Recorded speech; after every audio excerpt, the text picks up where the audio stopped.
Então hoje eu tô aqui para falar com a minha amiga Ângela, que até que enfim ela conseguiu achar um horário na agenda para conseguir falar comigo, principalmente porque a Ângela, além de ser psicóloga, ela trabalha com a questão do TDAH, que é algo que hoje está se falando muito, né, Ângela? Hoje está muito mais em exposição.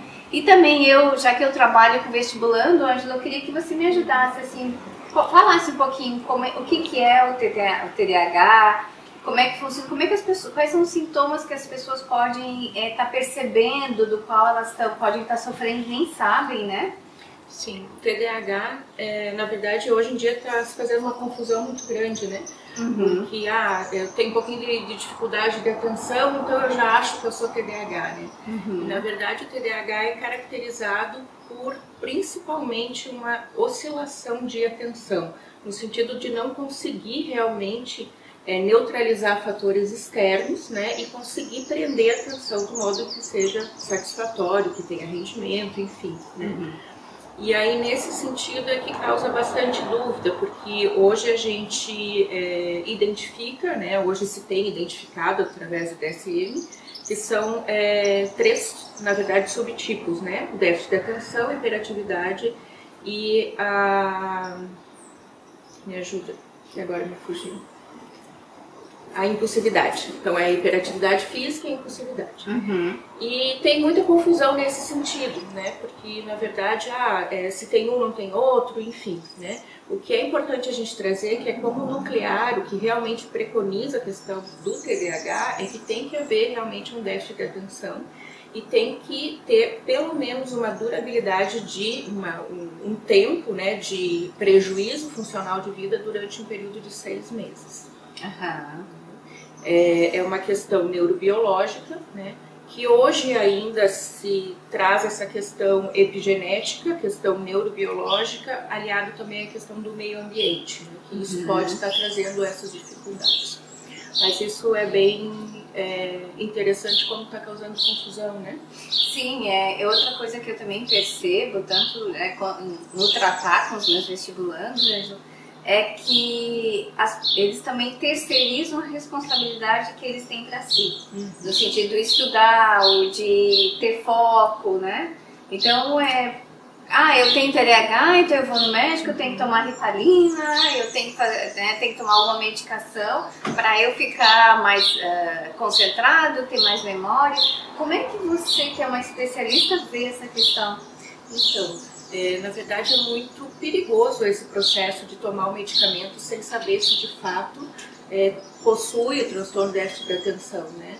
Porque, em especial, quem tem o déficit de atenção, se bem medicado com psicoestimulante e dependendo da dosagem de cada indivíduo, né, ele vai realmente ter um sucesso no tratamento. Agora, diferente de quem não tem o TDAH, um psicoestimulante ele pode causar ansiedade, ele pode causar outras situações, por exemplo, de taquicardia, outras questões físicas que se tornam muito importantes no processo todo, principalmente do vestibulando que está precisando do desenvolvimento da memória, está precisando do desenvolvimento atencional. Então isso acaba prejudicando muito, né? Sem falar que a literatura científica traz que se a pessoa não tem TDAH, o medicamento ele não faz efeito, né? Então isso acaba sendo colocado em risco, a pessoa se coloca em risco.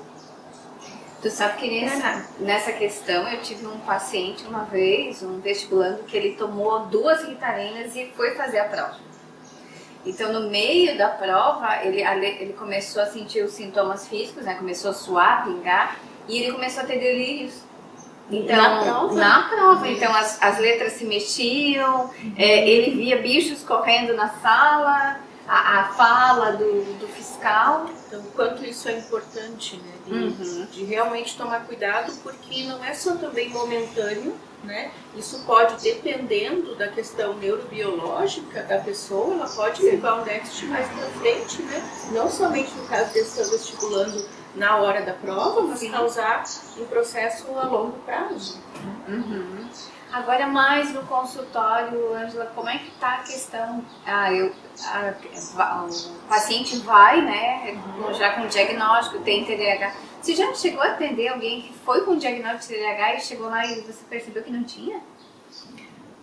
É difícil essa questão, porque na verdade os que realmente procuram, identificando, né, já trazendo essa questão de que tem o TDAH, quando a gente faz esse processo do treinamento com neurofeedback aliado à terapia, ele consegue ter um avanço, né? Ele consegue ter uma melhor atenção, ele consegue desenvolver mais o foco. Então é difícil perceber, né? Até porque também não é a nossa área administrar medicamento, então a gente não consegue realmente perceber se de fato essa pessoa, se tirar o medicamento já no outro dia, né, se ela vai realmente ter um resultado diferente, dependendo da dosagem e o que ele está tomando. No caso só dos psicoestimulantes, tem um prazo de 6 a 12 horas, no caso do remédio de última geração.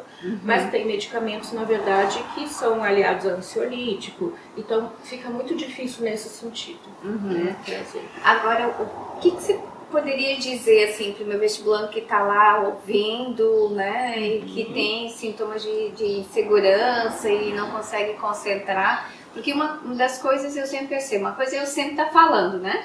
Por isso que eu gosto de conversar com outros profissionais para que eles ouçam também outro profissional falando a mesma coisa que eu falo, mas de outra forma. É verdade. Né, para ver se eles penetram ali naquela cabecinha e eles fazem o que tem que fazer. O que você diria para eles nesse sentido? Então, essa questão do rendimento, né, da atenção, da memória, a gente sabe que está muito ligado com a questão ansiogênica. Né? A gente sabe que está muito ligado à questão da insegurança. Então, a atenção, ela está muito ligada com a consciência, com a afetividade e com a memória. Né? Então, veja só que tripé interessante. Sim. Que a gente precisa desse equilíbrio, né, para realmente conseguir desenvolver uma boa prova, no caso dos teus alunos, precisa desenvolver realmente essa segurança, né? Eu acho que, além dessa questão de estratégia, que a gente sempre deve fazer isso com muita maestria, porque eu conheço teu trabalho, né, de montar estratégia, de planejamento, de execução, eu acho que é também trabalhar essa questão do que está causando essa insegurança. Sim. Trabalhar essa questão da fortaleza, das fortalezas realmente que a pessoa tem e que pode desenvolver, né? Então, assumir sim, como tu estava trazendo, né? Muitas vezes não é déficit de atenção, é muito mais a questão também de protelar. A gente sabe que estudar full time não é fácil, que dá vontade de protelar, dá vontade de amanhã, né? E aí, nesse sentido, realmente é aceitar isso, né? Aceitar esse processo, que eu diria até que é o processo de negação do estudo, muitas vezes. Sim. Né? Enfrentar, elaborar isso, quer dizer, que motivo é que eu estou tendo, né? Para deixar de realmente dar o meu melhor do que eu poderia dar para que eu tenha o resultado que eu estou buscando. Né? E muitas vezes a gente acaba também desenvolvendo forças que não são exatamente forças, né, mas que são fatores de proteção. Então a gente desenvolve essa proteção toda com uma ansiedade, né, utiliza dessa ansiedade, muitas vezes dessa dificuldade, para não seguir adiante no processo. E quando a gente pensa que a gente está trabalhando com uma idade onde está no auge da adolescência, né, eu ainda tenho muita insegurança, os hormônios estão todos ali muito gritantes, né, insegurança enquanto pessoa, da minha própria personalidade, né, do que eu desejo, escolher uma profissão enquanto medicina, logo que você sai do terceirão, assim, tem muita noção do tamanho, da intensidade que é isso, né, então vem muitas vezes essa negação. E aí eu somatizo isso em questão de terceirizo, né? Doença, eu tenho TDAH, eu tenho problema de memória, tenho problema de concentração. E uma situação muito interessante também que tem o TDAH em especial, a gente sabe que uma das características é a baixa de dopamina, né? A dopamina é o neurotransmissor do prazer, quer dizer, a recompensa imediata, né? E a gente sabe que no período da adolescência a gente também está nessa questão do auge da recompensa imediata, né? Então, muitas vezes tem essa confusão também, voltando um pouquinho naquela tua pergunta que tu fez inicialmente, né? A gente consegue perceber também uma confusão hoje de qualquer situação que tenha um pouco de dificuldade, então eu vou e dou um nome para essa situação, né, que muitas vezes é o TDAH, e dificuldade de modo geral, para mascarar essa situação, né? E aí se a gente faz esse processo de aceitação realmente desse movimento, né, e identificar o porquê é que eu estou realmente percebendo essa dificuldade. O que tu percebe com os teus alunos? Qual é a maior dificuldade que tu percebe quando tu identifica que eles estão protelando? Você está me perguntando? É a questão da negação.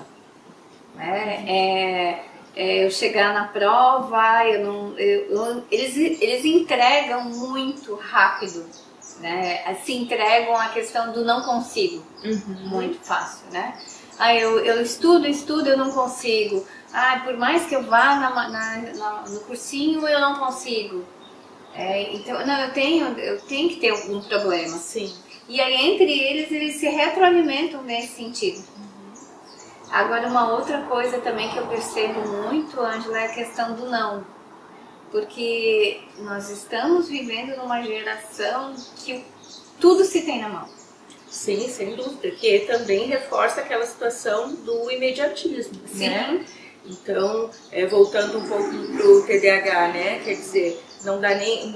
A gente traz a terminologia como déficit atencional, mas na verdade ocorre uma flutuação atencional, porque se a gente parar para identificar, no caso, quem realmente gosta de determinada situação vai ter o hiperfoco, né? E aí vai realmente fazer e vai ter atenção e vai ter sucesso naquilo que está se propondo ali a ter atenção, né? E quando realmente não gosta, aí é a dificuldade. Então entra muito nesse sentido também que tu está trazendo, né? A questão do imediatismo, daquele sistema de recompensa imediato, né? E aí isso gera também a questão da ansiedade e gera a dificuldade também, né? Porque a gente sabe que tudo precisa de um tempinho. Né? E também tem aquela outra coisa, outra questão de eu perceber que existem os desafios, mas eu ir um pouquinho além, né? E me perguntar, tá, ok, eu não consegui, mas o que eu, até hoje, eu estava fazendo uma sessão com duas meninas e eu estava trabalhando a questão de você duvidar, né, da questão da crítica. Será que realmente é assim? E a questão do desafio, não, eu vou me desafiar e vou tentar fazer diferente, né? E eu percebo que eles, por estarem muito perdidos, eles não conseguem ir além, né? Que aí entra também a famosa baixa tolerância à frustração. Sim. Né? Então, muitas vezes a gente identifica que não quer dar o passo à frente, não é nem querer, não consegue dar o passo à frente, porque na verdade tem o medo de frustrar. E aí vem aquele ciclo vicioso, né? Aquela dificuldade toda. O que eu muito trabalho nas sessões e no meu programa é a questão do empoderamento.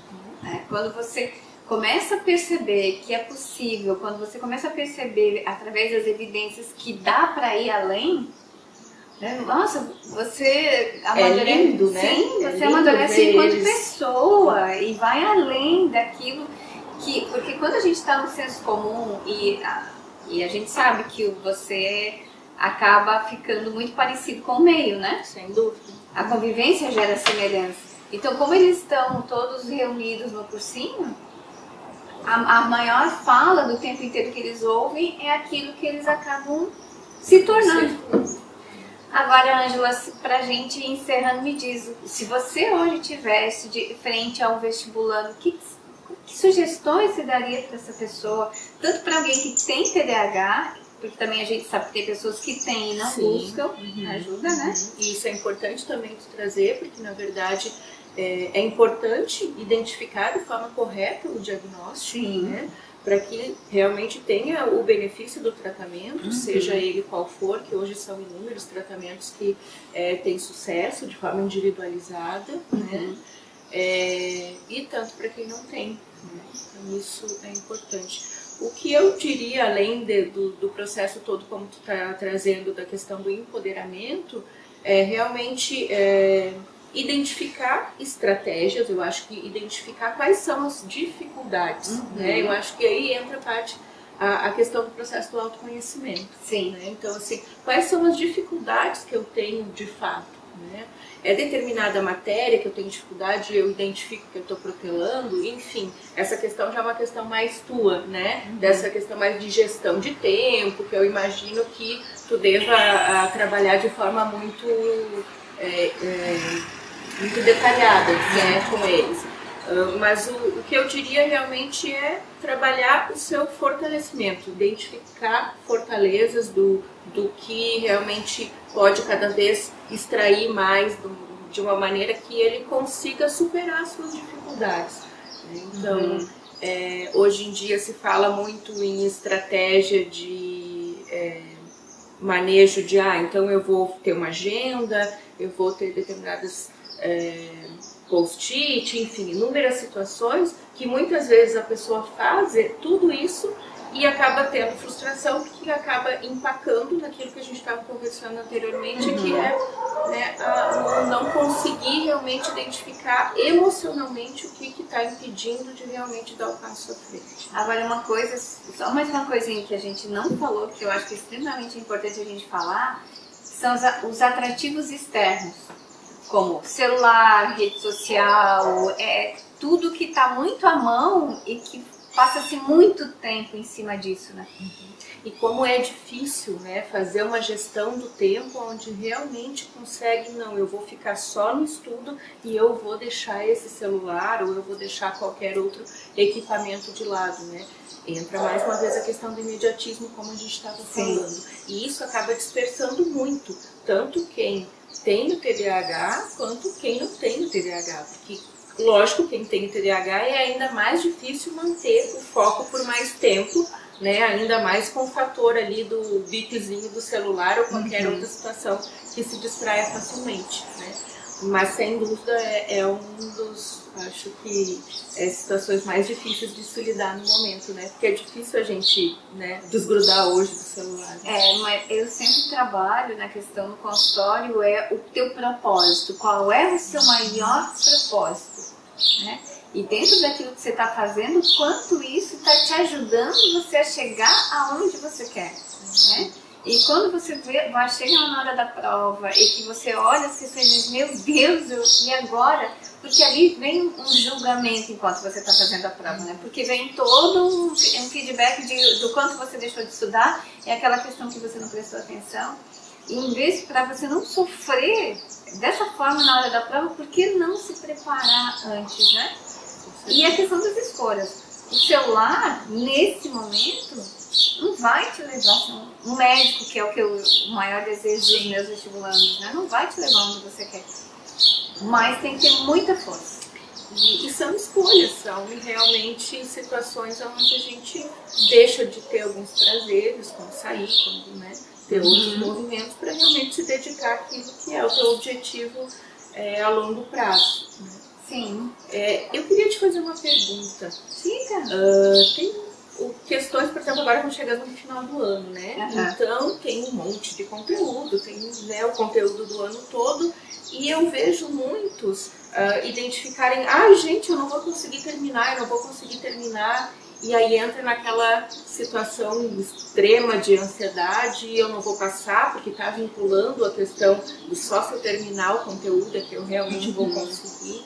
Como é que tu vê isso? Como é que tu acha que dá para solucionar essa situação? Bom, primeiro eu sempre digo que não tem como se saber tudo, né? Não existe a possibilidade de você saber todos os conteúdos que podem cair na prova. Vai haver conteúdos que você vai estudar e não vai chegar nem perto de aprender, né? De chegar lá na hora da prova não vai cair e vai cair outros. Né? Como também, outra coisa que acontece, eu sempre digo, quando está chegando perto da prova, faça prática de prova da prova que você quer. Porque normalmente elas são muito parecidas de um ano para o outro em relação a conteúdo. Então, quanto mais prática de prova fazer, você vai ficando mais especialista naquela prova, em questão de tempo, em questão da linguagem da própria prova, de como a banca faz a prova, né? Outra coisa que você tem que pensar é que você não vai saber tudo. A menos que eu sempre digo, se você quiser o primeiro lugar, né, estude. Se não, você vai lá, porque você quer passar. Então, quando você começa a pensar que você não precisa saber tudo, quando você começa a pensar que se você se organizar, fazer um cronograma de quantas provas até o dia da tua prova você começar a fazer, você vai tirando a tua ansiedade. E vai tirando aquele excesso de responsabilidade, né? Então isso vai deixando você mais leve, mais tranquilo. E quando a gente está chegando à hora da prova, o que você tem que sempre pensar, dentro do meu limite, dentro daquilo, né? Escreve num papel quais são os assuntos que você menos tem afinidade ou de maior dificuldade, né? Dentro desses, escolhe aquilo que te desafia mais, estude diante disso. Porque se você começar a se avaliar diante dos resumos que o cursinho dá agora, que é a partir da semana que vem, normalmente se começa mais a revisão. Então você não vai dar conta. E aí é impressionante como chega essa época, como realmente mexe muito com eles, né? E outra coisa é a questão do plano B. Eu faço prova até passar. Pode ser que aconteça de eu passar dessa vez, mas se não acontecer, eu avalio os meus erros e a partir do semestre que vem eu começo de maneira diferente. Então, quando eu faço isso também, eu tiro aquela coisa de chegar na prova, meu Deus, eu tenho que passar, não aguento mais cursinho. Não. Estudar para fazer medicina é algo estritamente desafiador. É a profissão, é o curso que mais exige na questão de mais candidato vaga, onde você tem mais que se preparar. Se preparar para a medicina é igual o atleta se prepara para uma competição. E muitas vezes, muitos atletas se preparam muito, chegam lá e não conseguem. Então, se eu tenho essa consciência que eu dei o meu melhor e que eu estou fazendo da forma certa, eu chego lá de certeza absoluta, eu vou estar sempre evoluindo. E se caso não der, eu não volto para o final da fila. Eu parto dali, da onde eu parei, e continuo. Então, é isso que eu trabalho com os meus vestibulandos agora. Ótimas dicas. Ângela, eu queria te agradecer muito de coração. Eu agradeço a conversa. Falar contigo sempre para mim é muito maravilhoso, porque o teu conhecimento é muito vasto, né? A tua linguagem está dentro da ciência, então dá muita credibilidade, né? Eu também adoro falar contigo, também sempre aprendo. A gente troca sempre muita figurinha e eu espero, assim, de coração, de quem estiver aí do outro lado, que a gente possa ajudar muito, ter ajudado essa conversa e que você busque um profissional de respeito, que tenha conhecimento, para que você não fique sofrendo à toa, né? Porque hoje em dia a gente tem a ciência toda aí trabalhando para que você tenha uma boa qualidade de vida e se torne o seu sonho em realidade, que é fazer medicina, né? Com certeza. Então busque cada vez mais as suas fortalezas, cada vez mais o seu processo de autoconhecimento, né? E sucesso para todos. É isso aí. Beijo. Obrigada. Obrigada também.